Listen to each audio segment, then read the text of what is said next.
Hello, I'm Harry Riley. Welcome to Harry's 10-Minute Tales. This is called Whispers in the Wind by Harry Riley. Just a moment, Vicar. Am I right for the old hermitage at Acre Farm? Is it down this bridleway? The walker took off his wide-brimmed clerical hat and rubbed the back of his collar as he answered my query. Why, yes, but it's all but derelict. Nobody goes down there any more. They say it's infested by the devil, hence the name. I wasn't interested in his ramblings, but he'd confirmed I was on the right track, and so I started to wind a window back up. It was getting chilly, and I wanted to be on my way and survey the property before darkness set in. Hey, stop. You'll have to park the car and go the rest of the way on foot. The path narrows just in front. Reluctantly, I pulled over and left the worn vehicle, grabbing my rucksack to take with me.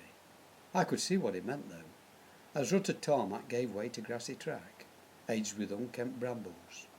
Storm clouds were gathering, and I glanced at the leaden sky, hoping my final destination was not too far away.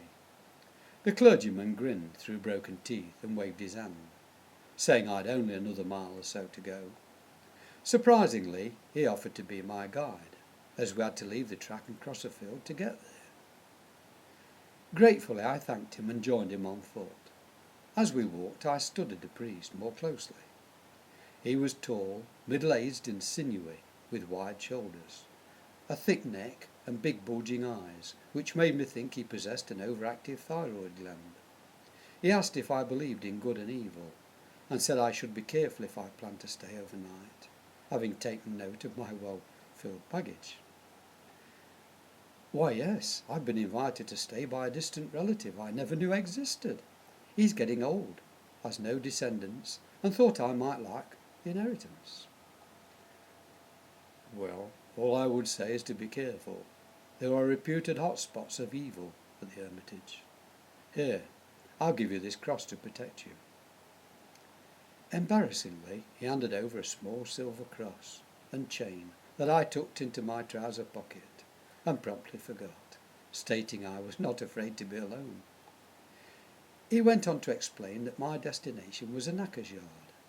Eventually folk complained of the bad smells, and a nosy farmer reported the owner to the police after he found human remains in the crop fertiliser he'd purchased. The proprietor fled and was never caught, although his son had been occasionally seen in the vicinity. After crossing a neglected field, we looked down into a valley, and there below us was a sprawling collection of disused buildings. In the middle of the compound stood a knacker's cart, and to one side was a huge pile of bones. The ramshackle house was painted a strange red-brown ochre colour, and for some reason, as we reached it, I touched the wall and then put the finger to my lip. It tasted salty. The priest gave a strange manic laugh and said it was not paint at all, but dried animal blood taken from the giant steam vats in the yard. He knew so much about the place, and said it had once been a thriving business, where all parts of the dead animals were put to good use. They sold offal, tallow candles, bone handles, doctor's patient oils for arthritis, meat for pet food. Mothers would send their offspring with new boots to be soaked in oil to soften them up. Even the local hunt would buy meat for the hounds. The human remains were from an old tramp who died on the premises, and so rather than involve the parish in a costly burial, the knacker man did the obvious thing and processed the body as he would a horse. They would often employ itinerants as cheap labour, and when one died, it became the norm to dispose of the body in the tried and tested method. This offended some of the local gentry, and a witch hunt began. I heartily thanked the clergyman for his assistance, and he took his leave. By this time the wind had risen alarmingly, and I was keen to get into the main house. Hardly a room was left intact, and the thatched roof rattled abominably. Once inside, I pulled out a handkerchief to wipe my eyes. The cross fell out and disappeared through a crack in the floorboards. I was too dog-tired to care, and settled down for the night in a big empty space on the ground floor that fortunately still had a door to shut out the noise. Dreams came and went, full of weird imaginings, and I was awakened in the early hours by a loud banging coming from the yard. I was certain I could hear plaintive voices, whispering in the wind. Eyes becoming accustomed to the darkness, I spotted a moaning figure crouched in a corner, with both hands covering his head. He seemed to be enclosed within a greenish phosphorescent glow.